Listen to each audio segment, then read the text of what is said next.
This is SimNews.TV, and you're listening to the F1 Fallout.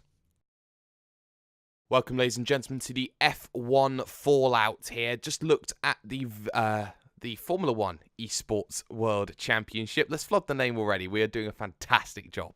10 out of 10. 10 out of 10. As you can hear, the man on the left-hand side of me is Mr. Randy Chenowth, driver at Team Chimera, broadcaster at Esports.TV. Joining, of course, Mr. Hashtag Do You Mind himself, Jake Sparey. Randy, how are you doing? I'm doing pretty good. It's a wonderful Thursday. It is a very wonderful Thursday, although it is a wonderful whatever day it is when this will come out. But of course, a couple of days ago, we had a look at the Formula 1 Esports World Championship, the event that would eclipse all events, the event which holds the golden ticket to what has to be a mainstream sim racing. And honestly, the first thought I had after that event, Randy, was Visa Vegas E-Race, hold my avocado. Yeah, hold my avocado indeed. It was interesting. It wasn't necessarily bad. It wasn't necessarily terrible, but it left quite a bit to be desired, in my opinion.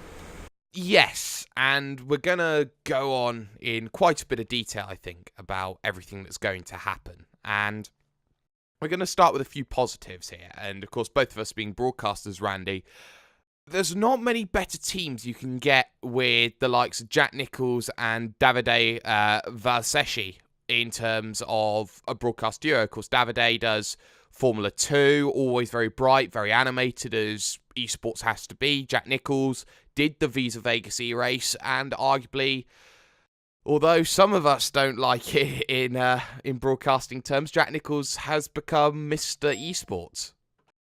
Yeah, he sort of has. I mean, my issues with a lot of the show isn't really with the commentators themselves. I thought the commentators themselves did a pretty good job. I have some issues about some of the people they've chosen to get, and David's sort of one of those. And it has nothing to do with the quality or his actual commentating whatsoever. I thought he did a fantastic job, and I don't know. There's just, to me, it's and we're gonna go on with this for a while for sure. But Jack's a good shout. He comes from the sim racing background. But, overall, between the commentators, and we'll talk about the analysts for sure, I just thought it just lacked a number of people who actually come from this community, as opposed to, either be it real racing or, being someone just from the Gfinity group. Exactly, and the one thing that struck up in my mind was what does the front wing actually do? Yeah, that was, I can't remember his name, so I do apologize. And like I said, it's not that any of them did a bad job themselves. It's not like, oh, you're terrible, you should never work in this again. It's like, no, that's not my opinion whatsoever. It's just that you're coming in, really, this is the first big broadcast, first live event for this championship, and across the board, we have Jack, who was, he's come from the sim racing background, as to my knowledge, hasn't really been involved in about 6 years, which isn't necessarily a bad thing, but he has been sort of out of the loop. You have David, who, you could make the argument that having someone with such a heavy accent shouldn't be what is, essentially a predominantly international stream that needs to be in English, and that, to me, isn't that far-fetched of a complaint coming from a group that constantly hears about how terrible it is to hear Alvin on air. And then, you also, looking back to the booth itself, the analyst group, rather, I mean, you have the Gfinity presenters. There's always going to, if there's going to be that sort of insert from whatever broadcast company would decide to contract this out to presenter. And then you had Karen Shandok, and then the guy from WTF1, who's Matty G. His real name actually escapes me. Matty G is a pretty good shout. Yeah, Matt Gallagher. He's a good shout. But it just sort of is like, oh, there's just seems to be this big push for sim racing esports that, oh, it needs to be like real racing. It needs to be like real racing. Here's a real, team, an engineer or real commentators, who do the real series. And there's a lot of the actual community itself is just getting left behind. Yes, and I think Karen Chandok was there because he is a very good analyst, and the analyst work that he does on Sky Sports F1 has been very good. The stuff that he does on on television always has been to a very good standard, but it was shown that he was a little bit out of his depth when it came to this this broadcast of the World Championships, because you look at Karen Chandok, he is an older generation of driver and an older generation of character and personality, and that's not necessarily a bad thing, but the issue comes in the fact that you have to know your stuff, and if you're umming and ahhing about technology and what things are doing, and you have to have 54 different bits of paper in front of you just to understand what's going on, then why shouldn't a person like, say, Ryan Littlemore from Infinity Sim Sport jump in, who has the Formula 1 knowledge and the YouTube channel to back it up? Why doesn't someone like Jimmy Broadbent come in, or even Scott Woodwiss onto that panel who did the R Factor 2 McLaren's World's Fastest Gamer? When you have those sorts of personalities there who can really add that little bit more into a broadcast, Randy, do you feel that maybe Karun Chandok was a little bit out of his depth? I mean, like you said, it's nothing against Karun, personally whatsoever, and it is something that someone could definitely learn. But I would definitely agree with that. Like someone like Scott, someone like Jimmy. There's a handful of other names. There's of course coming from other depths. There's people, even to not sound biased, you got people from RaceBot, other sim racing commentary teams, other sim racing broadcasting teams, and not even just from the iRacing service. There's groups that are factors. There's groups that, there's a lot of people that have been involved with the sim for a really long time that I think would have been a much better shout. Because really, that's the one thing that was really missing from the analyst desk, is that there was no story about the drivers. There was no background about the drivers whatsoever. For anyone who's a first-time viewer, they're basically going to, if someone was a first-time viewer watching this, they have no idea who any of these names are. They have no idea what any of them have done. They'd have no idea about any of their history at all. We actually sort of heard this complaint from some of the drivers themselves from the Peak Antifreeze series at RaceBot, and we've done some things to try to fix it, and that they were just sort of just names on a screen without any background whatsoever. There was no interaction with the sim racing community at large, I felt. And that comes down maybe to the fact that Formula 1 has to remain impartial. There was no mention of McLaren's World's Fastest Gamer because that shows impartiality to McLaren. There was no mention of any sim racing team, so you didn't hear the likes of Inex or Core or whatever Formula 1 team. BAM with Brendan Lee, actually, which is very weird to hear, but in a sense, Randy, do you feel that Formula 1 backed themselves into a corner on that situation? Impartiality, to me, goes multiple ways. Impartiality means one of two things. You can either say, I'm impartial and not mention anything, or you can go, I'm impartial, and you freely talk about the other things. This is something we actually have to deal with on RaceBot with iRacing. iRacing, I think it's not really a secret that, iRacing doesn't like us talking about other sims, which to a certain extent we sort of are able to just skate by with. But, for example, coming after this, we can't talk about, the fact that some of these drivers have done so good. We can't be like, oh, Max Benecke got through in the Formula 1 Esports thing. We can't talk about any of the iRacing drivers on any broadcast. We can talk about the fact that they did really good on him, but that's really about it. And to me, impartiality goes a lot more ways. And it results in the sim. Yes, I can understand why Formula 1 and why Codemasters don't want other sims being talked about on the broadcast. I get it. What I don't understand is why these drivers, why someone, you had drivers from Apex at one point, there's drivers from Pure Racing Team, drivers from Core, all these drivers that have extended even beyond just a single sim, like Core Sim Racing, for example. That's a team whose history goes back to LFS, and they are not just an iRacing team. They've branched out onto other sims in the past.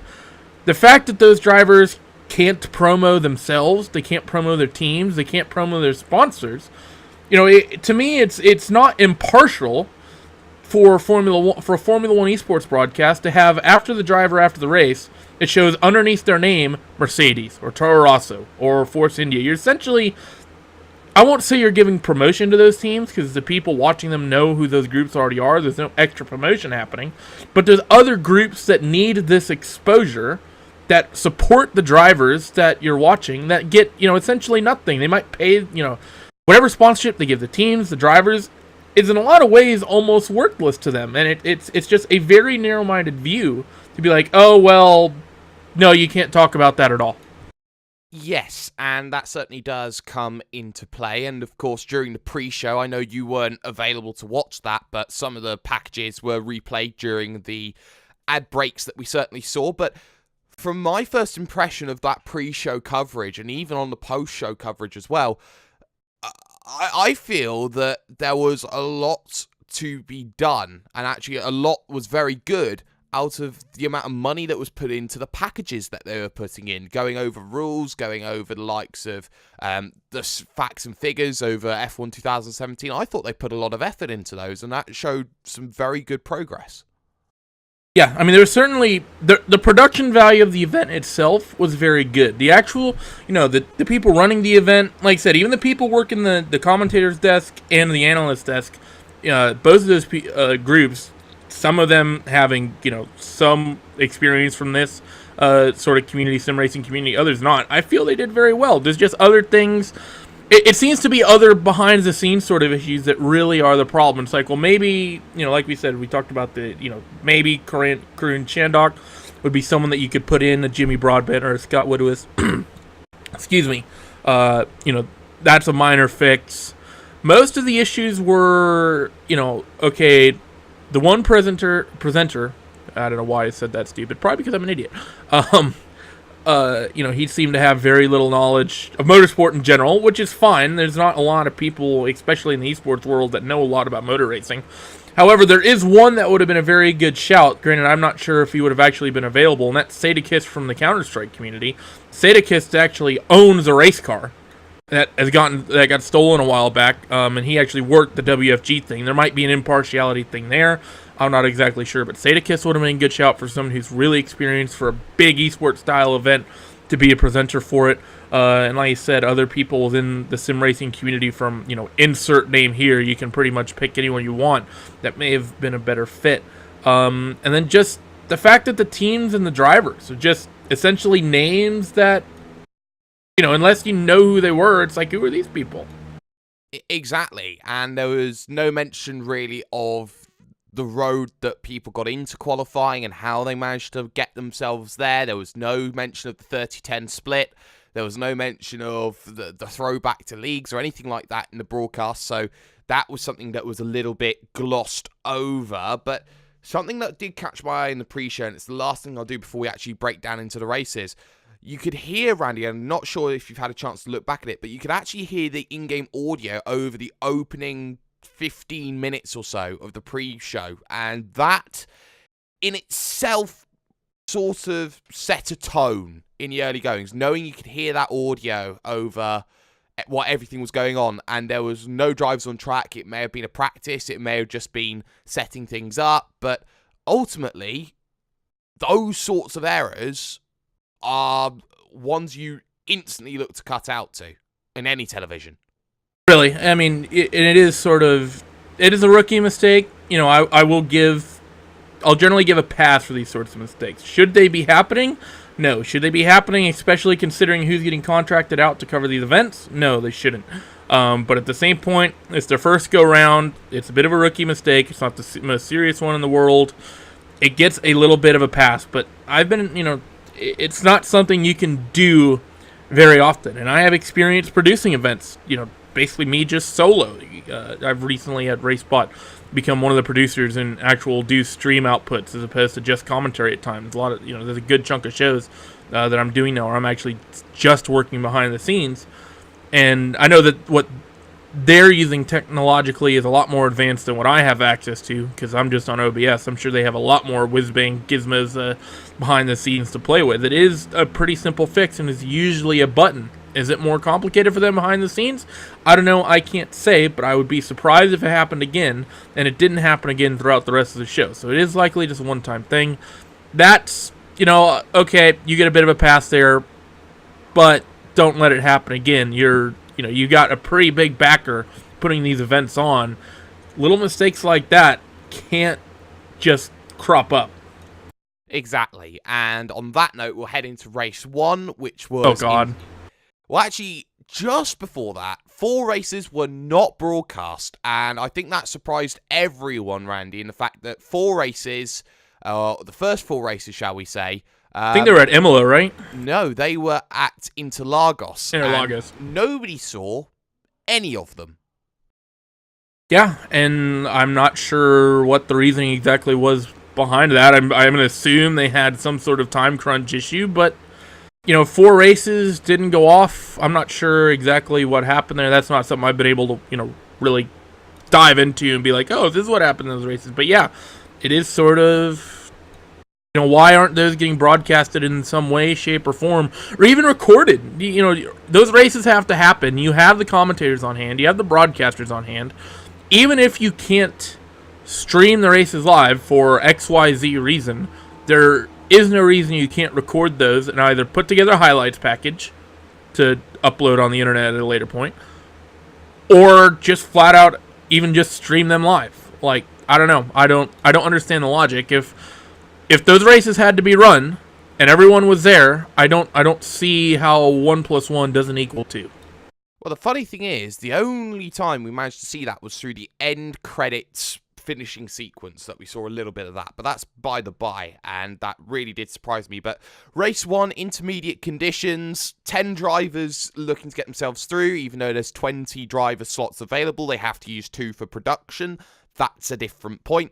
Race 1, rainy conditions, and you see Brendan Lee decimate the field and win by at least over 10 seconds over the course of 13 laps, which is almost unprecedented. But the big thing comes around this whole debate of, was it equal cars or was it the case of realistic vehicles? And there's 2 settings that you can have. Equal, every vehicle's the same. Realistic, they are basically stunting every The Mercedes vehicle. is God. The Mercedes is God. And that, in essence, was not clarified by Formula 1, was not clarified at all after the event. No rerun was there. And there is also the fact that you look at the situation of a 45-minute delay between races. The thing that strikes out to me is the fact that you have drivers who are down 6 to 10, for example, that we know very well as iRacers, and it's not a case that they're bad drivers at all. You had Maximilian Benecke down the order, Isaac Price, Graham Carroll, Sebastian Dunkel, all there down the order. And you're seeing them 4 seconds a lap slower than Brendan Lee. And Brendan Lee's a very good driver, very quick driver, always racing those AOR races. But for everyone else, Frederick Rasmussen was at the top trying to win his race. Patrick Holtzman was up there trying to win his race. Ollie Packler was there-ish in the middle of the pack, but he wasn't dropping back 4 seconds off the leader. That leads me to believe, in my opinion, that they were running on realistic and not equal. Yeah, I think it's pretty evident. I mean, looking right here, the results of race 1. The best lap times as we go down the order. Brendan Lee, fastest lap, 42.5. Nicolo Farino in second, 43.2. Patrick Cruich, a 44.1. Igor Fraga, a 45.1. Miguel Ballester, a 45.9. And then it just 46.2, 46.5, 46.4. And then back, it stays there. I mean, 4 seconds is an immense amount of time. That I completely agree. And it's not that someone like Max Benecke or Sebastian Dunkel is like, oh, well, they're so good in this sim, they're going to go over to that sim and just dominate. That's not the argument that's being made. The argument that's being made, I think, to me, the one name that really stands out is Isaac Price, because Isaac is someone who, when it comes to the World Fastest Gamer situation, he basically bought a console, got onto their sim within 2 days, got qualified for World's Fastest Gamer. You're telling me he's then going to go over to F1 2017 and be 4 seconds plus off the pace? I don't believe that. To me, I think it's pretty evident that there was just a screw-up behind the scenes and they had it on realistic. And basically, whoever was in the Mercedes and whoever was in the Ferrari, so long as they didn't put it in the wall, they were pretty much guaranteed to skip on to the next round. Pretty much, I don't see any other way of explaining that pace difference. Yeah, in the mid-pack, you could argue is a lot closer, but still, 20% of the field, 30% of the field, arguably, especially if you include the Red Bull, which is in the the only car in the 44s. That's a pretty big screw up, and that's a race that should have been rerun. I agree on that situation as well, and it was clear looking at social media afterwards, and the post that I put up, I had Maximilian Benecke say GP2 engine. That's all I'll have to say with his McLaren that he was. Was he in a launcher? Oh, I wish he was. I really wish he was in a lawn chair. That would be something to just keep in mind as things go on. But, you know, when you put yourself in that situation and you look at Brendan Lee and how good he is, yes, he is a very, very good driver, and I'd like to see how well he does. But actually, I thought this was a massive challenge for Brendan Lee to actually get up on stage and do what he does, mainly because, a little bit like me, he has that social communication disorder, Randy, and I think that interview that he had to do afterwards was a massive challenge for him. I didn't actually watch it, so I really can't comment. You know, I like you said, I missed the first couple races due to work, and I caught the tail end of the third one, and then I caught the entirety of the fourth one. But I do know some of the stories of what happened, and you know, for Brendan Lee, I think that is one of the talking points within the sim racing community. I'm sure we're gonna, if we decide to do another podcast on the subject you and I are thinking about, we might talk about issues with social interaction and communications among some people in the sim racing community. But that's another subject. But I mean, you know, if that's the situation, you know, fair enough for him. You know, and good job to whatever he did. I understand, and you know, really, for someone on that spectrum, I think even for you, Jake, you likely empathize a lot more than me, but getting up on, knowing that you're not only talking to those 2-3 people at the desk next to you, but however many X thousand people are watching on the broadcast, that's got to be an anxiety-driven sort of situation. Yeah, it certainly does, and that can really be difficult to get your head around when you're up there and you're struggling, but this isn't a psychology lesson. Unfortunately, we've got to continue on. Race 2. And this was an interesting race 2 because we had right at the very beginning a false start. One of the vehicles was not in session. So what happened was they had to stop, take everything back, wait another 5 minutes, and then start that race all over again. And they did the right thing in that situation and not run that race even further, but there was a lot of confusion on the desk because they hadn't heard anything that had been going on, and I don't know how much communication there is between the adjudicators room and the broadcasters, but it was like, yes, we're going, no, we're not going, oh wait, session hosts migrated, rip servers. Yeah, I'm not familiar enough with F1 2017 to actually say what the issue was there, but you know, the decision to rerun the race, you know, get everyone in, is of course a good one. That would let's just say not reflect well if someone got their, you know, put in all the effort, got themselves qualified, and then because of some issue that may or may not be their own fault, they didn't get into the server, had to go home because of it. So good on them for taking the 5 minutes, but like you said, maybe some issues with communication. That should be something that's relatively simple, especially in the esports community, because I've seen some very, very major things halt events. I've seen, you know, people have PC issues. I've seen hardware failures. I've seen DDoS situations. I've seen events get taken down for hours and hours and hours in the past. You know, be that Dota, be that Counter-Strike, be that Halo tournaments in the past. I've seen some pretty immense hardware failures, and this, you know, is pretty simple one. Should have been communicated maybe a little bit more clearly, and you know, I think especially you and me, Jake, can emphasize when you have that technical issue and you have no idea what's going on, how do you try to fill X amount of time? Especially the commentators, did they know they had to fill 5 minutes? Were they thinking they might have to fill an hour? You know, what did the commentators really think? You know, there's a lot of things that go through your head, you know, especially as someone who's sort of been in that situation to a certain extent, over other people who's like, oh, it's not a big deal, you just fill air.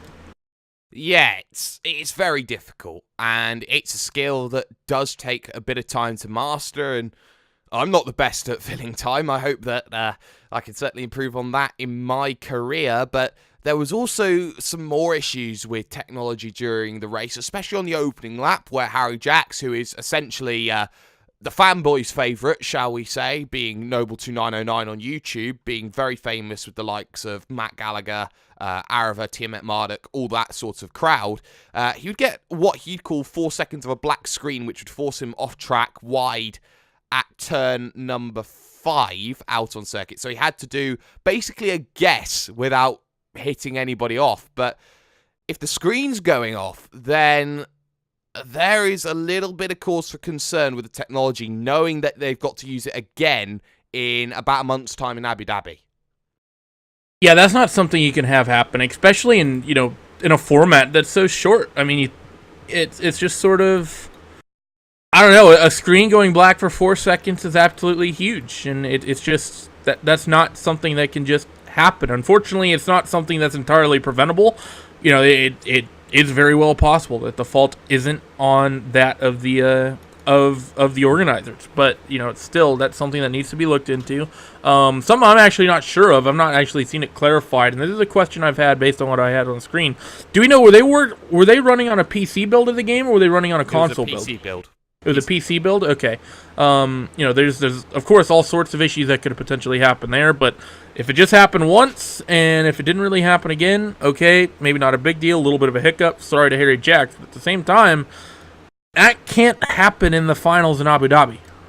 Oh, certainly not. And I think there's going to be a lot that was happening. It was a good race between Alec van der Waal and Sven Zerner from minute 1 to last, and they had themselves a very good battle, but something else that I was noticing during that race, and of course this was just before you got there, Randy, was that ever so slightly throughout the entirety of that second race, you could hear a little echo of some sort. I don't know whether it would be a voice chat. I didn't know if it was maybe the likes of, say, someone in the truck's voice getting brought through onto the feed slightly, but whatever it was, there was a little bit of something there that, very, very minor, but something that does detract away from overall quality.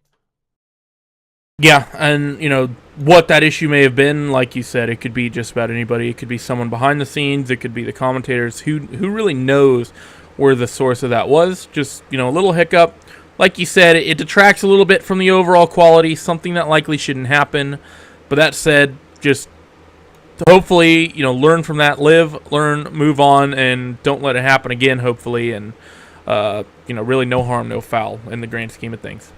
No harm in the grand scheme of things at all. And we saw some fantastic strategy and battle in the second race, which saw about a train of 5, which was dubbed as a bus at some stage instead of a train, because the driver began with a B instead. But still, some very good battling that we saw up and down the field. And something that did catch my eye was that on the commentary booth, it was technically made a 3-man booth, because you had Davide Valsecchi, you had Jack Nichols, and sometimes you had occasional comment from Matt Gallagher. And I think it came very relevant in this second race, especially with how much he's worked and been around Harry Jacks for a very long time. It was almost as if you had the bias counter being thrown in with the likes of Harry Jacks, and that he was being put on a pedestal above other drivers. And it almost felt, in a sense, that Matt, who has done broadcasted races on Apex Online Racing, be it for Formula 1, he did one iRacing broadcast as well, but it felt like it was almost undermining what everybody else was trying to do in terms of impartiality at times. It was a mixed message. As someone, because this is something I'm very much experienced with. I've broadcasted races that my teammates are in. I mean, hell, this past weekend I had to pick up and do the last hour of SEO so you could move on to World's Fastest Gamer. That's right. My teammates were in that race. Josh Chin, who I've raced with for a number of years. Jamie Wilson, who's I've been a teammate with now for about a year. I've done broadcasted races in the past with Phoenix when I was at Phoenix. So I did broadcasted races in the past with New World SimSport when I was at New World SimSport. I have experience in this, and the very simple answer is you cannot under any situation let that partiality, let that bias come through on air. You can't give your friend, because you do a YouTube channel or your sim racing teammate, whatever the case may be, you cannot let that bias leak out on air. And I'm sorry to say it, I'm just going to be blunt. And if it does leak out on air, simply put, it's just unprofessional. We've had issues with this at RaceSpot in the past with a couple commentators who, as they're broadcasting races, there'll be someone they know, be it a team, be it drivers, and you can just tell as they're speaking, there's a pretty big sense of partiality. You can't let that seep through, otherwise that just takes away from everything else. It certainly does, and it's a very fine line that a lot of people have to tread, and ultimately always get accused at some stage of rolling one side or the other of as much as they try and stay on that line. So it is something always to keep in mind, and I think it's something that has to be addressed, especially when you're so intrinsically linked with a series coming in. You're having drivers from that series being a part of the racing that's going on. You have to stay very much professional. But to race 3, and again, another dry race, and it started picking up from here a little bit, but there were still things that came into light that really did bug a lot of people. This was when you came in, you saw it as well, Randy. Pit assist in a world championship. They have the option to turn it off, but they leave it on for this semi-finals, and they'll probably leave it on for the finals as well. Well, I think it's for race 3 and 4. I don't think it was on for races 1 and 2. It's the fact that we didn't see it in races 1 and 2, that we didn't see pit stops. There was no pit stops in the opening race because it was wet, and in the second race, we didn't necessarily see any drivers come down in onto the box. But what we saw was Chen Bolotbasi almost completely demolish the race leader in front of him, to a massive shock of Jack Nicholls and Davide. And then suddenly you see ghosting come into play because you've got one vehicle inside the other. I can see why they've put ghosting in the game. It's to stop deliberate wrecking in online lobbies. But here is where you could say it was certainly exposed as a flaw. I mean, yeah, there's no real other way to say it than that. And this is, I mean, in the SimCade community, this has always been something that's sort of been there, be it Gran Turismo, be it Forza, be it Formula 1, whichever title you want to name. Of course, it's something that has happened. And it's just sort of, I understand why the pit assist is there. It makes a lot of sense for the more casual players, the more casual people. But in a World Championship level event, in my opinion, I don't think it's something that should be there. It should the drivers should have to drive the cars. If that includes getting onto and out of pit lane. We've seen World Championships on iRacing decided by that. Gregor Hutu in his long reign was one of the best at getting onto and off of pit road. That's one of the things he is known for. One of the other big thing is I don't see ghosting as an issue. We have ghosting to a certain extent on iRacing.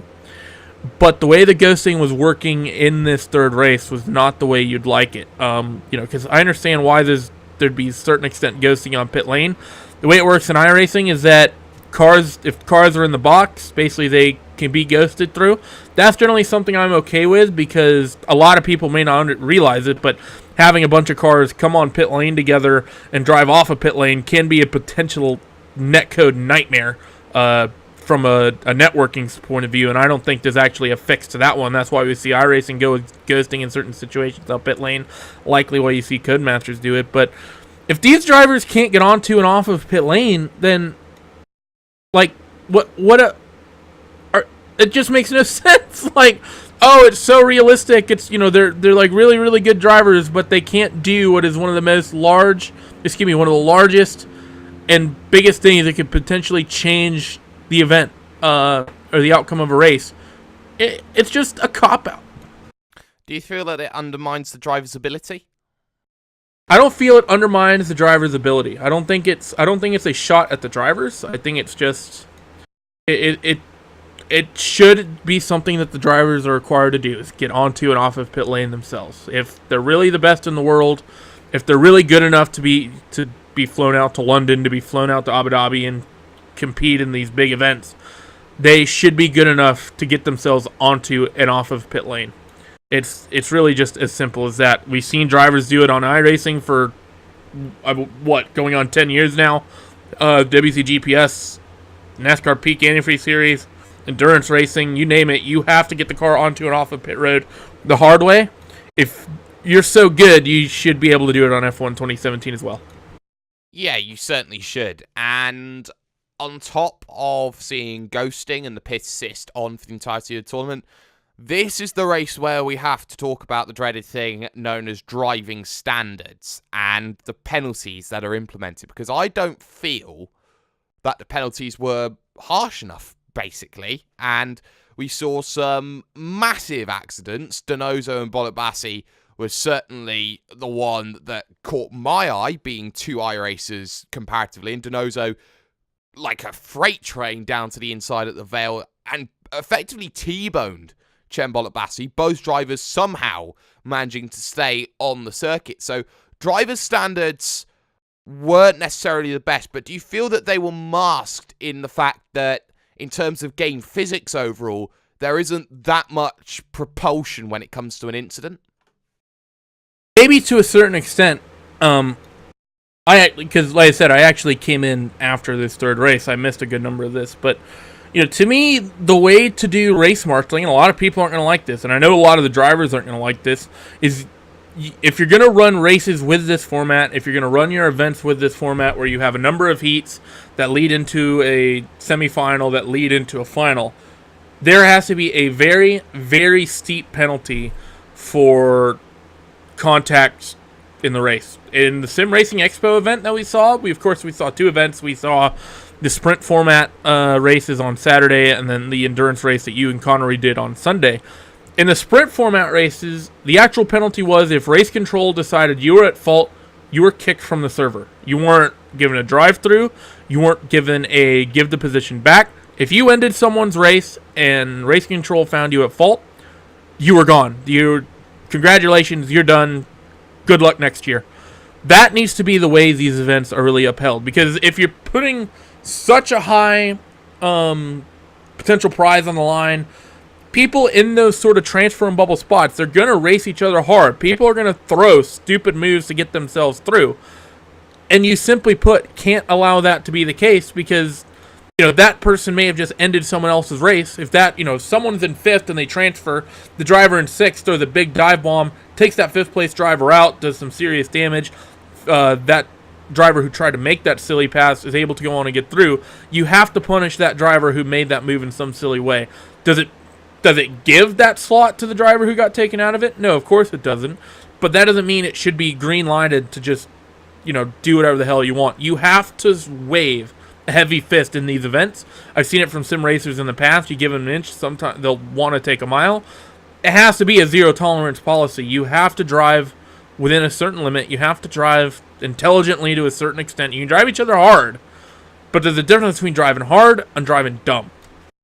There is a difference, and I think that both of those drivers needed to maybe understand that Nim Cross might have had a bit of a word after an incident like that, if that was iRacing World Championship sort of standards of driving. But by the by, something that I did notice throughout Race 3, and actually was a recurring theme throughout the broadcast, was that there were a few areas at Silverstone where we saw frame rate drops, Randy, and you'd feel you'd be able to run 60 FPS without too many issues on Formula 1. More than likely. Like I said, I don't know. I know that there's some issues with some of the encoders. We have issues with this at RaceSpot. And it's basically some issue with OBS that Hugo's been trying to chase down for the better part of 2 years now. And for some reason, we'll be watching the races back on YouTube, and it'll just start dropping frames like crazy. And we watch live, actually covering the events, producing the events, and it doesn't do it in the sim, and it doesn't do it in the preview on OBS. But for some reason, the output, both the stream and the recording, for some reason, there's some disconnect. For whatever reason, that like I said, Hugo spent the better part of a year and a half, 2 years trying to chase it down. I notice it on, when I do my recordings, it happens to Will. So, like I said, I don't know the entire story there. Could be an encoding issue. That's not to imply that they were using that they were using OBS to broadcast. They were likely using something a little bit more sophisticated, a little bit more professional. But that said, that doesn't mean that the same issues couldn't potentially come across. Yeah, that certainly does seem to be the case. And even though this is a land-based event, you are still seeing a little bit of jumping forward and back from vehicles by minute amounts. And this is a little bit off topic, but it shows that they Should we just talk about all the game issues at the end and just go over issues with the game that Codemasters need to improve? Maybe.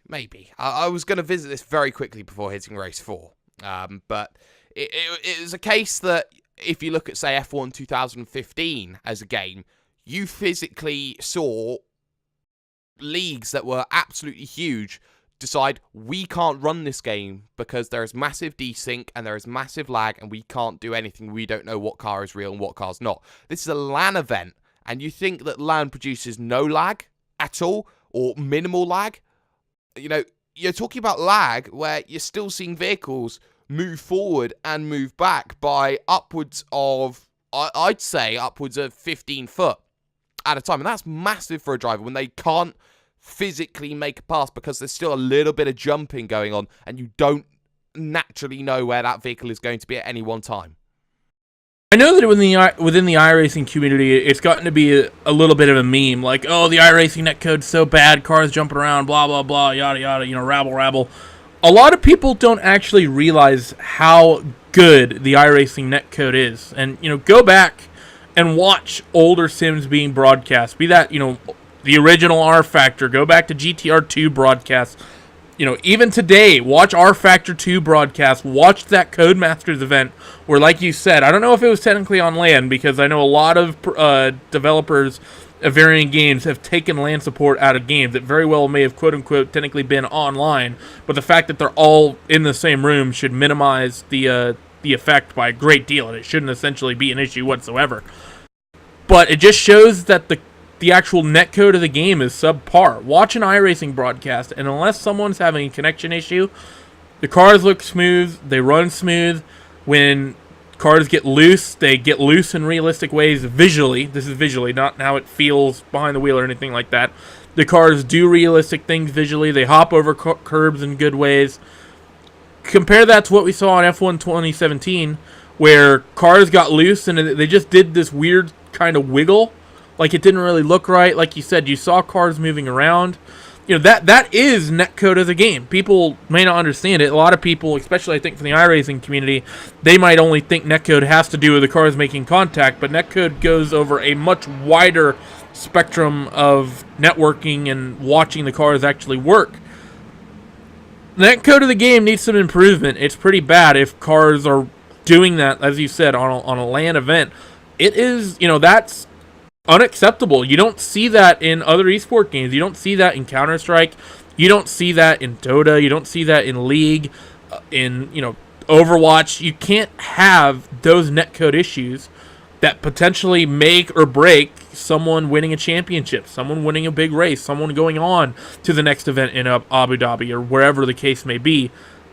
We can't just, because we're the sim racing community and we're trying to still, to a certain extent, get on our feet, you know, really break into this sort of this industry. We can't be like, oh, well, we're kind of new, so we can put a pass on that. No, we can't. It's bogus. Codemasters need to step their game up. Yeah, they certainly have some ways that they need to go, but they did do some things quite well. Race 4, you can argue was probably, you could say, the most quote-unquote acceptable race that we saw. We had no major issues apart from maybe lap 1, which was a little bit chaotic, but aside from that, there was some great strategy play, there was great battling up and down the field, and there was a battle going on for the win and for the top 3, and when you look at the racing that went on, you had the likes of Marcel Kiefer go from 10th to 3rd within 2 laps and then try and hold on to it from there, and ultimately, it showed that there was a great amount of talent, that the driver who finished last in that opening race could still finish on the podium, even starting from the back of the grid. Yeah, that final race was really good. I liked it a lot. Like you said, fantastic fights for the win with some iRacers that, you know, we knew quite well. Some good fights, you know, in the middle of the field, some contacts, and you know, this is where I heard that that quote from the Gfinity presenter. His name escapes me. If he ends up watching this, I do apologize. You know, when we heard that, what does the front wing do quote, and that's when basically everyone who was watching the Race Spot team speak universally facepalmed and groaned. But overall, yeah, I thought Race 4 was quite good. It had some action, saw some cars get damaged, some good, decent tire strategy coming through, good fight for the win. That race, you know, I probably wouldn't doubt that it was the best race of the 4. Yeah, it certainly was. I had a slight nitpick with the camera work because there was a time when there was battle going on for the race lead, battle going on for 3rd. that every time you knew that move was going to happen, it would cut away to the other battle, and you get a little bit frustrated. I know that working on those cameras were a couple of people from the Apex Online racing community. Knut Martinson, who was the man that gave me my first job in sim racing, which is... So we have him to blame. Yes, you do have him to blame for me basically being who I am today. And name slips me on the other one. I think it was Dan Hawkins. I'm not too sure. But having people who are already in sim racing doing those in-game cameras was a very good thing. But the question of, I hope everything was okay. It wasn't bad, but, you know, I think people wanted to see the battle that was going on for the race lead. I think even the broadcasters themselves, Jack and Davide, got a little bit lost with the cut to, oh, this is happening. Okay, this is the battle go for pin number 3. Oh, and look, he's passed. I'm not sure what they have at their disposal. I can tell you that they were observing on an Xbox, or on a controller anyways, which is why I asked the question if they were running on a PC build or not. Which I'll talk about that on, because I do want to talk about some issues with the game itself a little bit later on. But the camera work, I think every event that's ever happened, people have complained about the camera work. It certainly wasn't bad, it wasn't terrible, but there are definitely some examples, as you said, that stand out, like why are we cutting away from the lead fight to go to third? And this is actually something, I've even said this to Hugo behind the scenes during races. We were watching in the closing, I can't remember what it was, it may have been, I can't actually remember what it was, it's been a while. I think it was sometime this past week though. Where we were watching a fight for the race win in an event, and Hugo was wanting to go back and watch a fight for like 8th or 9th or something, and this is actually in the SCO race. This is between Vendaval and Movano, yes, for the race win, the last hour of the race. Hugo was like, go back and watch this fight, and it's like mid Packers and other classes. And it's I even said to Hugo in the chat, I was like, we're watching a race for the race win. Don't take the cameras off of this. Don't. Me and Connery essentially don't care. Just keep it on, the fight for the race win. There's 10 minutes left in the event. We need to stay on this. And that to me is one of the big things, at least production-wise. Yeah, you want to give everyone fair airtime. I understand that. You want to, point the camera at everyone to a certain extent, so even if they don't get out of it, they can be like, oh, I was on TV on one of the bigger sim racing esports events that have happened. But you need to be willing, you need to understand, you know what, it doesn't matter if that person goes home without being on TV for very long, because we have what is a very interesting and a very intense fight for the race win that takes precedence over anything else on the track. Exactly, and it was very nice to see the battling that happened, and at the end of that event, we saw a lot of question marks thrown in the air. Now, this is one of the things that I was having a look at, is the fact that there was a long wait for drivers between a race finish and them actually knowing race results. And it seems to be a worrying trend that if you've got time to fill, watch sim racers looking at a screen, because nobody really knows what to do, and it looks very awkward. I think it was a point that a friend of mine, Conor Maddock, made, which was, let them go off and let them relax. You don't need to hoard them around like sheep and make them look awkward on camera, because ultimately, if a decision's going to take 25, 30 minutes for final or classified results, shall we say, let them have a break for 25, 30 minutes. They don't need to be hoarded around like sheep. Yeah, you can definitely, you probably need to give them a bit of a bigger, window, but then at the same point, and this is not even just from a sim racing thing, I just understand this is, coming from someone with a bit of an esports background. If you're waiting on results, if you're waiting, I've played in a couple gaming tournaments before, there isn't quite the anxiety of waiting for the results, waiting for your upcoming bracket, who are you playing next. I'm sure to a certain extent the drivers were hurting themselves around like sheep because they were anxious to see the results. Did I slip in? Did I get bumped out? I'm sure there's a couple of reasons there. That said, kind of like you said, it's like it was a bunch of sim racers who were wearing F1 Esports t-shirts and maybe hats, and that's about it. And they were just standing around. No one in the sim racing community has any broadcaster training or any, understanding how to interact on air, so everyone, like you said, was awkwardly just kind of sitting around and like, oh look, there's a camera. And this is actually one of the reasons why I think it'd be a great why they need to allow the drivers and especially allow the teams to promote themselves. Because if they're going to use those shots, that's great. I don't mind watching the sim racers interact with one another and, maybe pulling some of them, for interviews. But if you're going to have them on screen, why can't they be wearing a Core Sim Racing t-shirt? Why can't they be wearing a Redline t-shirt? Why can't they be, wearing XYZ t-shirt here? And that's going to be a little bit ironic, me saying that Team Redline needs to get more product placement done. But it is just sort of like, Sorry, did you want Dom Dewan to have an interview? No comment. But, that's the point, at least for the drivers, where they can get their teams out there. They can get their sponsors out there. That's for the drivers when they can allow themselves and their peers to get opportunities and get doors open for themselves and get bigger contracts from their sponsors. The sponsors like, oh, hey, you just got our logo on one of the biggest events ever. That's what you want to happen. That's what you need to have happen.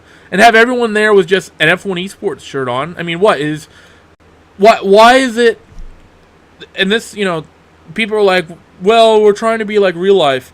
Why does Sebastian Vettel and Kimi Räikkönen, why do they get to have red overalls with Ferrari logos and things that look like Marlboro logos that aren't, and everything else on their jersey or on their the driver's seat? Why does Team Red Bull get to do what they do? Mercedes with Petronas, and it goes on. Why do us as sim racers? Why are we just going to allow ourselves to be second rate and just be like, oh yeah, we have to do it. F1 Esports says. Well, I mean, I understand you have to, if that's what they say, you have to comply. But why are you going to put that standard on the sim racers? Why aren't you going to allow them to promote themselves, their teams, their brands? Exactly. And I think this comes from an overarching issue that sim racing doesn't have a governing body fully yet. ISRF are in the final stage of development in Germany. But is it a point that you look at that sim racing is maybe too easily abusable by important companies like Formula One? I think part of the problem lies where a lot of the drivers and a lot of the teams allow themselves to even be abused. Because I've pretty much seen from everyone, and I'm sure that there's a contract somewhere. Actually, maybe people signed contracts, maybe they didn't. But the overall reaction from teams of drivers has been really, really positive, and that actually scares me. Because for me, as someone who has... It's in the contract that they are not allowed to be negative at all. Interesting. And that scares the living daylights out of me, because as someone who comes from... Like I said, I have an esports background. I didn't work for MLG, Major League Gaming, but I did some behind-the-scenes stuff with them. I did some game type and gameplay testing. I knew people behind the scenes. I knew how the events were run. I knew people who, I wasn't someone who made decisions, but I was someone who helped those decisions to a certain extent get made. Being involved at RaceSpot, being someone who's done commentary work behind the scenes, I've seen how these sorts of things work. I've seen how communities such as Counter-Strike Global Offensive, which is something that started out so small, how the teams, how the organizations, how the leagues, how they managed to explode and turn into this huge, huge industry. I've seen it time and time again. I've been following esports since about 2007, and if someone goes back, that's before the big bubble really started to grow here on esports. I remember when big events were just a small event at a church, very, very small local things, and I've seen it grow. And forcing everyone to wear an F1 Esports jersey, forcing everyone, no, you can't be negative whatsoever in the contract, that's not how this grows. This is how, you're going to help Formula One as a brand, sure. But you as a driver, you as a team, you are not going to do anything to help themselves. For example, Jake, it's been, 6 months since the Vegas E-Race thing? 10 months. Has it been that long? Jesus. It's January 6th. Jesus, I didn't realize it'd been that long. So almost a year. All of those drivers had to be associated in some way, shape, or form with a team, with a real team that actually races in Formula E.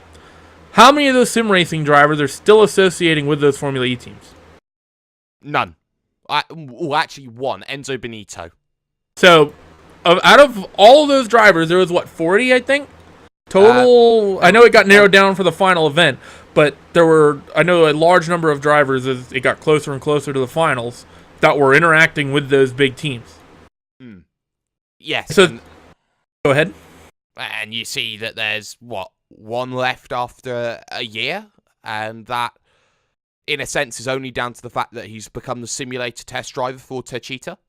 Yeah, and it's just, that's the future of sim racing if we allow ourselves to essentially just be governed and be ruled by these real racing series. What's going to happen is this big event's going to pop up. The organizers of the championship, the teams themselves are going to be like, oh, hey, we can get some promo done on this. Let's pick up one of these drivers. We'll throw one of our T-shirts on him and, fly him out to the shop and, really not much money, not much investment on their part. Get some exposure. They'll definitely build them as a fan for life. And then after it happens, regardless if you're successful or not, they just go away. I mean, I remember Graham Carroll, for example. Graham Carroll, as it was coming up to the final of that event, there were actual teams that were promoting him. Like, Graham Carroll's going to be so good. I can't remember what team he was aligned with. But was it the DS Virgin team?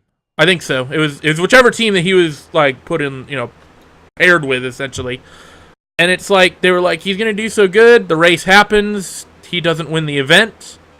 And him and even the people who won the event just sort of move on to another sim. And it's sort of like, where is this, everyone, the problem with sim racing as an esport is that the people that are involved in the community are like, we're going to be like real racing. And wow, it's cool. These people who are involved with real racing are now giving us attention.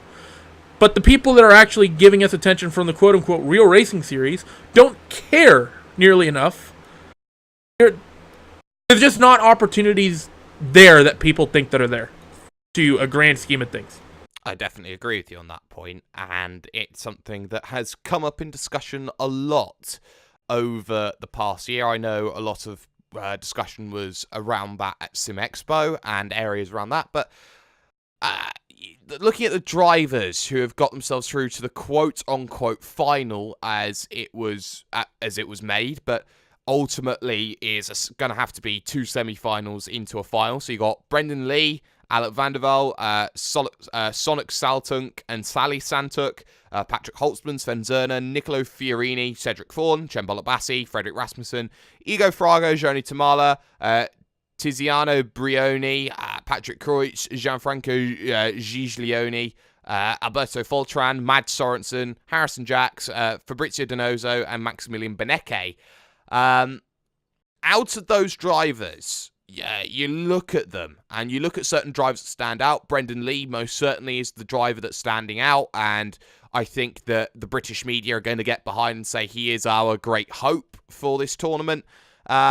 You look at the likes of Patrick Holtzman, Frederick Rasmussen, both looked incredibly good. Bolot Bashi, even with the front wing damage, looked very good. And Alec Vanderval was very, very impressive from the racing that was happened. Do you feel that out of these 20, that you are going to see a breakout star heading into 2018? It's so hard to predict. It's so hard, it really is anyone's game at this point. I mean, you have 20 drivers, and like you said, there's a semifinal, and then there's a final. And this actually does tie in with an esport thing of what heat do you get? In terms of general esports lineage, it's generally what group do you get? Because most tournaments these days, they use a round-robin style format. You got 16 teams, you get 4 groups. A lot of times, you decide who wins that tournament based on the groups. If someone gets a difficult group, someone could go and sneak through and have a deep run into a tournament. That's a surprise because a lot of the heavy hitters got paired up together, and some of them got knocked out. So it's just a big question mark. Who's going to be in each heat? It's so difficult to predict with this style of format. The fact that it's not just going to be a heads-up qualifying and race style event where all 20 are on track at the same time. I mean, it really is potentially anyone's game. It certainly is, and I want to slightly backtrack because the closing stages of the event were long and very drawn out, waiting for those final results, and it was noticed to me that they didn't get the race 1 result right. Maximilian Benecke was bumped up from 10th to 9th from race 1, so he got through on a tie, basically, and got through having a better finish, and then the big graphical error comes up with the scores because they forget to add that second race result in on the points, but they put the drivers in place of where they go. And for Marcel Kiefer, who finished third and would have had 16 points, was classified as not making it, but nobody knew how many points everyone else got.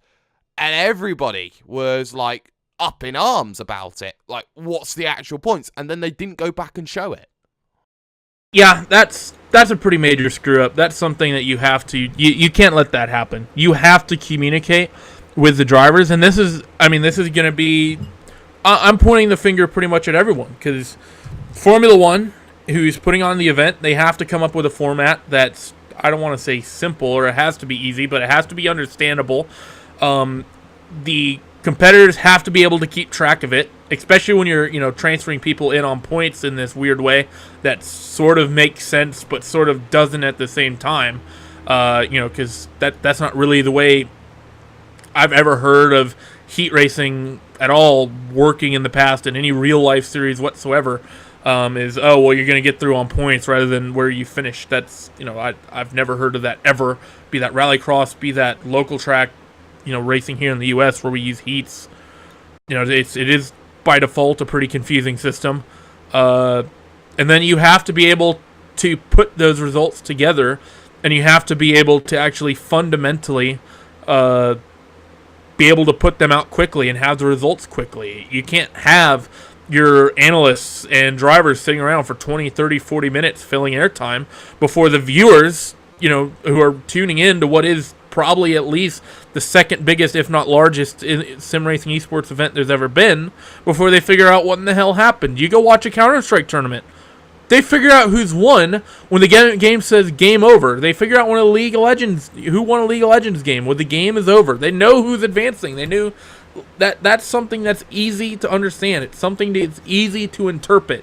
You can't have this convoluted system that takes better part of an hour to get announced, okay, this is who's going to Abu Dhabi. That has to be done and ready and in the analyst's hands within 5 minutes. Yeah, it certainly does. And you have to be able to get quick results off and available, and you know who's won and you know who hasn't, and you continue down that road.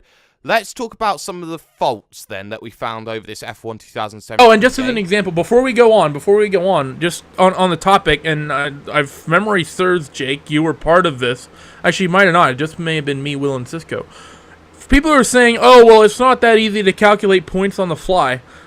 Go back and watch the 2016 finale of the Blancpain GT World Championship race from the Nürburgring. It's a 3-hour race. I wasn't there. Yeah, it was the one race you weren't there.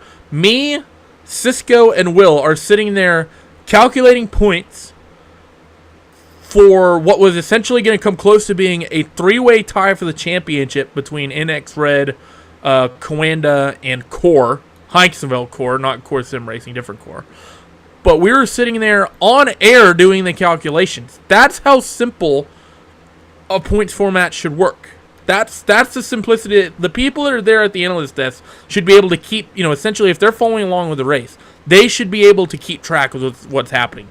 If your system is that much convoluted and so dependent on post-race decisions, then, it just ruins the flow of the finals. Yeah, it certainly does, and that's got to come in mind. So, in terms of points, you got to make it very simple, and that's been the crux of Formula 1, and that's the crux of using a Formula 1-based point system, the same that SCO is also using that same Formula 1 point system. But we talk now about the game and the issues that we saw, and the first thing that comes into mind when you look at any broadcast at all is your graphics and your overlays, and safe to say, it looks very much like a game. Well, that's what it was. Those were not overlays like what we do at RaceBot, or like you would do at GSRC or Apex or Max Speed or LSR TV or any of those. Those were not post done, built to spec overlays. That is the overlay that's built into the game. Does the game have the SDK access that iRacing has that we're so used to, that allows us to have all these nice whiz-bang gadgets? Maybe it does, maybe it doesn't. I honestly can't say. I'm going to assume that it's probably not the case. But you're absolutely right. The overlay looked amateurish at best. You have, on screen, it essentially how we knew that they were observing with an Xbox controller. One, well, the fact that the guy tweeted it out later, which is fine. Like you said, there's nothing wrong with that.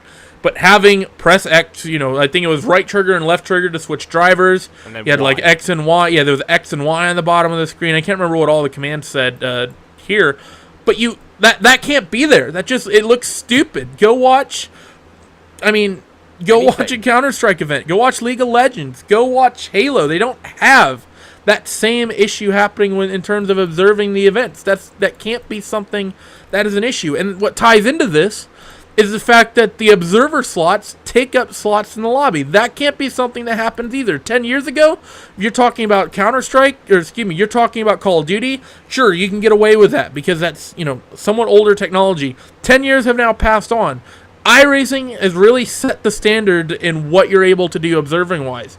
You have however many people you can get into the sim, which is 62 car max with, I believe it's 7 car, I think you can have 4 drivers per car actually logged into the server, plus 50 spectators. That's somewhere in the realms of 300 to 400 people that can be on your server. How bad is your networking? How bad is your netcode if you're going to have the grids be set at a max of 10 drivers because you can't put spectator slots that don't take up grid spots? Exactly. And that's something that comes into play. Maybe it comes from a cross-portability, having that big issue, actually, of having to work in all platforms. And I think that's one of the other issues that I think you'll find, Randy, when you get a game like this, the fact that it has to be available to run on PlayStation 4, on Xbox One X, on PC as well. And even though it's PC, do you feel that it's limited by the fact that it's still got to hit the console market as well? Do you think that it's sort of finding the same sort of issues that Assetto Corsa's finding? Well, I don't know enough about the networking engineering behind the scenes for PlayStation and Xbox, but based on the understanding I have, I don't see any reason why, at least this, specific example, when it comes to observing, I don't see why having the Xbox or the PlayStation being a part of it would be something that would limit it. That should be something that's doable. You look at all the esports that are currently being played right now do not use spectator slots in that format. You look at Counter-Strike, the observers basically they can connect into the game, but they do so in a very different way. Same with League of Legends. Same with Dota. They don't take up player slots. They are essentially, the spectators are their own entity and they fall into a different realm. I can't believe I'm having this conversation again, because this was a huge talking point back in 2008, 2009, 2010, when the Halo community was waiting for a new game. A big thing the Halo community wanted was a spectatability. They wanted the ability to connect into the server, into the game, as a spectator. In Halo, we didn't have that ability back then. I believe it's built in now, finally, some 10 years later. I can't believe that 10 years down the line, I'm having to have the same conversation about a PC title. It's amateurish. It shows a lack of effort. It shows a lack of caring. Like, I'm sorry. I'm sure that Codemasters loves having Formula 1 tied with them as a partner. I'm sure they love having this big esport event, but they're dropping the ball in basically almost every way.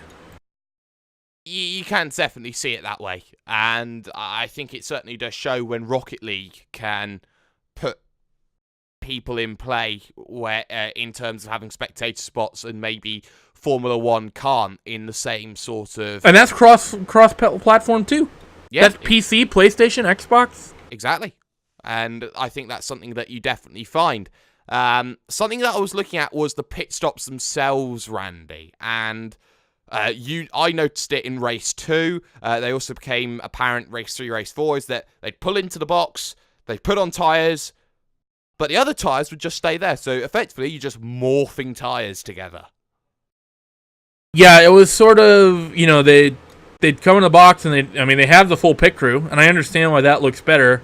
And that said, some of the camera angles were pretty nice from, a development standpoint. Agreed. Props there for having, the actual in-game inbuilt camera angles that work on pit lane. But you're right, the tires would come off the car and the tires would basically go right on the car. That's something that, if you want to be showing that, you can't really have that happening because it just looks sort of meh. this is something that iRacing, they're about to open Pandora's box, I believe. We're about to, they just announced that there's a number, let's say, the pit crew members is what I'm trying to say. That's going to be something really, really interesting, and especially, for iRacing. Talk about having their hands full. They have NASCAR-style pit stops to do, Formula 1 style, IndyCar style. They have sports car racing, and if you look at the actual cars on the sim, you're talking wildly different rule sets in terms of how many people are allowed on track at once. I mean, they're going to have their hands full in that regard. Codemasters in F1 2017, they really have it easy. They need to work on one animation, because that one animation will get copy and pasted for every single team on the grid. You're not going to have the pit stops be different from a Mercedes to a Red Bull, like you would say between a McLaren GT3 car and a BMW GT3 car. They're simply put just going to be identical. So it's essentially just copy, paste, copy, paste, copy, paste. The fact that it's so buggy and sketched out that the tires just, they disappear off the car and then they disappear back on the car, shows, like I said, there's issues with the netcode that are, really not that, really limiting what the sim can do, in my opinion. It's not, a lot of people like, oh, well, you're just nitpicking. Dude, a company like Codemasters has so much money behind the scenes that letting those sorts of little bugs sneak through is not something they should be doing. Granted, it could be the Madden effect. I mean, you talk about the Madden franchise, the fact that we'd see a different Madden game every single year, and it's essentially just the same Madden but with different players plugged in. Codemasters and the F1 games have been doing the same thing every single year. There's a new game. Maybe there's issues because of that. Maybe they need to look into releasing a game once every couple years so it's a little bit more polished than once every 12 months. But I don't know. Some things, at least, that was just another thing that's left to be desired, at least for me. Yeah, you certainly see areas where a lot of work can be included on and can be, developed a lot more. You talk about the fact that Codemasters even do multiple games as well. You talk about the Dirt franchise that they certainly have available to them and are working on as well. And they're always trying to make sure that everything is working in the best possible way. Just trying to go through my notes here and find what else that I picked up graphically wise, and one of the things I was looking at was the color palette that was presented, and it is, I can understand why they have gone for a very bright and I'd say plasticky sort of color palette, because they are also having to remember that they have to, basically market to children as well that are 6, 7, sometimes even 3+ is the game rating, but market to 3-year-olds as well. You look at the color palette, it is very bright, I think's the right word. It's not a huge point of contention with me because I can see the business reasons behind it, but in terms of giving off this realistic look, it almost looks, I'd say, utopian in a sort of way, Randy. Yeah.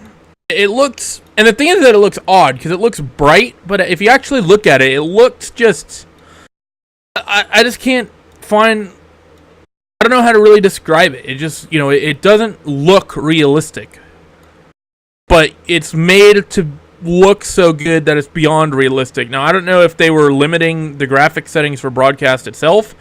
I don't know what it was, but you are right. It is very bright. It's very vibrant, and that is sort of one of the ways that a lot of racing sims go to make their sim look better, especially than a lot of the competition out there. There's been a lot of racing sims that people talk about how realistic it looks, and you look at it, and it's like, what are you talking about? Real life doesn't look anything like that. It might look good, it might look impressive, but there is a difference between looking realistic and looking impressive. I'm not going to say I was impressed with the graphics. There were other things that were holding back the game, I felt. But I definitely do notice what you're saying. Things look plastically, the textures look sort of weird. Nothing really looked metallic. Very vibrant colors. Not necessarily a bad thing, but, something that was sort of just a little off. Yeah, ever so slightly. That you definitely did see that sort of area being done. And in terms of my notes, I've gone through my list. I wonder if you've picked up anything else whilst you were going through and being a little bit more thorough than me. I've pretty much, most of the topics I felt, we pretty much hit. Like I said, overall the event was okay. Like I said, the production was good. I think considering the people that were there and their experiences, they did good. I think that the community itself needs to stop allowing themselves to be second race and just be commanded by the real racing community. And they also need to not just lay down and die to the esports community. They can't just be like, oh, well, we're so small, so we have to deal with whatever analysts and whatever we get dealt that may or may not have any experience, with our market. You have to allow ourselves. We need to push to expand the community as a whole. The idea that, oh, well, no, because they're the experienced group. It's like, no, they're not the experienced group. They don't understand anything about this market. They don't know anything about the drivers. Yeah, they might know motorsport. Yeah, they might know esport production work and broadcasting, sure. But have they worked in both like so many people have in sim racing the last handful of years? Answer is probably not. Stop letting yourselves be second rate. You need to be first rate. Push for improvements. Yeah, you certainly do. And I want to talk about the broadcast a little bit more. I was looking at it from start to finish. And I think it stopped at somewhere around 4.5 hours for what is 4 races. And it worked out to about maybe 60% of the entirety of the broadcast being filler. I mean, it's like when you look at NASCAR or let's say American football, and after every play it goes to an ad break, or after 15 laps it goes to an ad break. It's a little bit different in that sense, but having over 60% of your broadcast being filler and talking about things, esports, I find, has to be engaging to a millennial audience. If you're sitting around for 2.5 hours watching this broadcast and nothing's happening, you can very easily switch off, Randy. Yeah, it's not ideal, and it's one of those situations where this is just another example of a hump that esports has gotten over in their own way. In esports, this used to be a problem. You'd have a match happen, two teams, and this is true for any of the titles, be it League, Dota, Counter-Strike, Halo to a certain extent. What would generally at StarCraft as well, you'd have a match happen, and then it'd go to the analyst desk. And then it'd be a 30, 40, and almost hour-long wait as you got the new teams come in and they get set up. They have to get their settings in. They have to, make sure they get hardware drivers installed. That wasn't quite so much the issue because, of course, drivers weren't hooking up their own wheels, their own pedal sets. They were using, provided hardware. But in esports, the way they dealt with it is that instead of having a station be 10 computers for a 5v5 match, they would have a station be 20 computers for the big broadcasted games anyways. So essentially, if there's a broadcasted match happening and you're the next broadcasted match, they're over there on the other side of the stage playing, and while they're playing, you have time to get set up so that instead of having 45 minutes, 50 minutes, an hour to get yourself, set up for the next game, for your game, they essentially just kick in after about 5 to 10 minutes of analyzing, maybe one short commercial break, allow the broadcaster to catch their breath, allow the commentators to catch their breath, maybe do a couple interviews with some of the players, and within about 10 minutes, you're back into the next set of games. That's something that should probably be looked at. Look at getting some other rigs. Yeah, it's expensive. I know it's expensive, but it's expensive to run an esports event for Counter-Strike as well, and they get by. It's just sort of you're gonna do a lot more racing. You're gonna do a lot more racing in less time, and you might even find yourself, let's bump up the length of the races, because I think one of the, for me, as maybe a slight niche, the races were pretty short at 13 laps. Wasn't people talk about strategy? There's only so much strategy you can pull in a 13 lap race. Yeah, there certainly is. It did benefit from the fact that tire wear was accelerated because of that sprint format, but we didn't see massive differentiation strategy, and that would have been nice to see, especially with 3 tire compounds. The fact that you're only ever going to see 2 tire compounds on a sprint race, that's something that definitely catches my eye. But I want to talk about the viewing figures that were being battered about. It is a little bit meh, but there is still some point that you talk about Formula 1 being good, and there's a little bit of looks at what has happened. I was looking at the peaks. We had a 9K peak on Twitch, a 6K peak on Facebook, and a 13K peak on Sky Sports F1. They're not massive, but I think that the Twitch numbers can be considered quite impressive, considering that they literally created the channel a few days before they actually went through. When you look at Visa Vegas E-Race, which had very similar numbers, that went through E-League TV, which had a massive fan base. So it showed that Formula One had a way to go forward. But only a 13,000 peak on Sky Sports F1, you kind of have to call that disappointing behind a paywall. It's not that great. People are looking at the viewership and they're like, "Oh my god, it was so good." Yes, the viewership, considering the average viewership that you get for a sim racing event, yeah, it was pretty dang good. But it should be pretty dang good because you're gonna have everyone from all the sims tuning in. This is similar to what happened for the Vegas E-Race. This is where all the communities are essentially, to a certain extent, going to come together, and you're going to see a lot of that. Plus, you're going to get some overlap from some people that have done that. Of course, watch real world racing, because Formula One is going to be hyping it out there. But like you said, from a Formula One sponsored event, it's just not the greatest thing. That's, Formula One pushed this out. Formula One has millions and millions of fans throughout the world. To only hit about 15,000 viewers, whatever it is, if you actually combine them, assuming there's no overlap between them. It's good. It's an improvement, yes. But what you need to be looking at is averages, and you need to be looking at averages over time. Are we going to see that same viewership out at Abu Dhabi? I'm not sure. I'm not quite as optimistic as a lot of people are. I think it could be less. It could be more.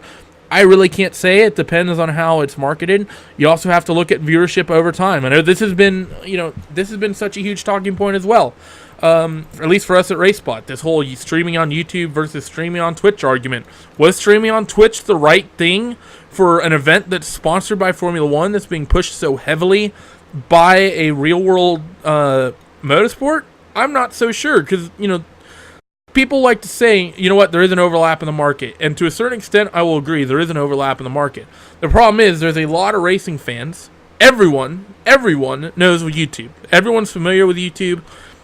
Everyone's been on and watched their favorite meme compilations or whatever they do on YouTube. Everyone pretty much with an internet connection is familiar with that website. There's not a lot of people outside of the gaming community that are familiar with Twitch. Could YouTube be a better format? I think so. A lot of people think, well, it's a video game, so it has to be on Twitch. I think they look at it through a very, very narrow-minded view, and they just get caught up, one, between watching things like Counter-Strike and League, or two, all they really want is their chat emotes. I've just found something very interesting here. Oh, God. I've looked at the Formula One YouTube channel, which has 733,000 subscribers. I've looked at the 1%. Looked at the F1 Esports semi-final highlights, and I see 329,000 views. Now, if that's not a sign that you put that on YouTube, I don't know what is, Randy. Yeah, I don't know what it is. I mean, and people are going to be like, "Oh my god, it's so good." 700,000 people on YouTube, and the peak viewership I saw live on Twitch was 7,000. And people are like, "Oh my god, 7,000, that's so good." You just hit 1% of F1's potential audience. 1%. Exactly. And that's not brilliant whenever you look at when you talk about 1%. Unless you're the top 1%, but that's another thing. But overall, what we can take away then from these semi-finals, which were branded as semi-finals but aren't actually semi-finals because they happen at Abu Dhabi. What was your overarching opinion, and let's just say a score out of 10? The on-track action was decent. There were some good races. There were some subpar races.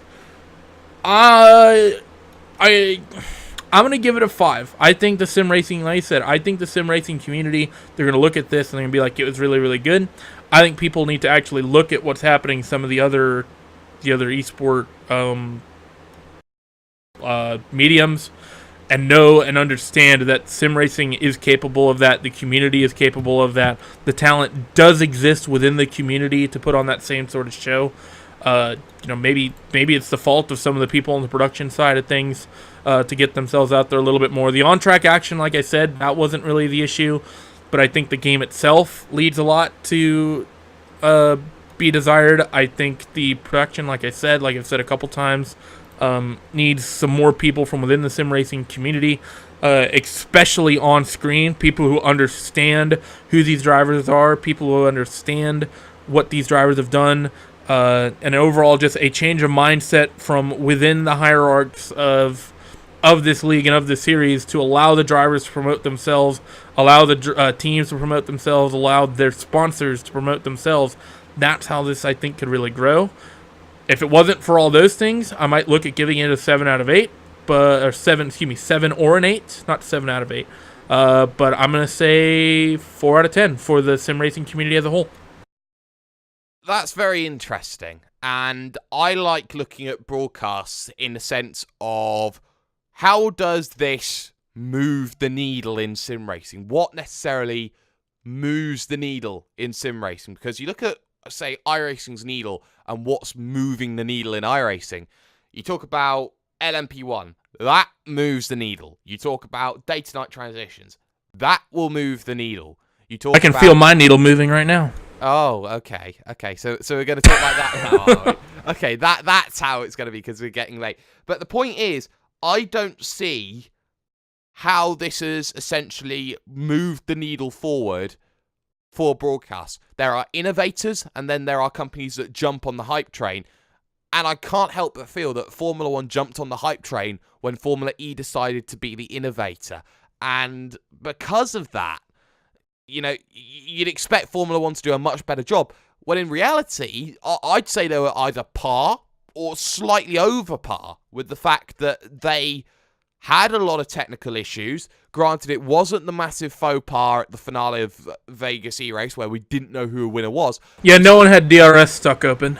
Yeah, that's true. Nico Hulkenberg, Ollie Pakalo, even though Ollie didn't make it with his fan boost help at all. But you look at this situation and you think, how should Formula 1 do an esports broadcast when they are the leading motorsports broadcasters in the world?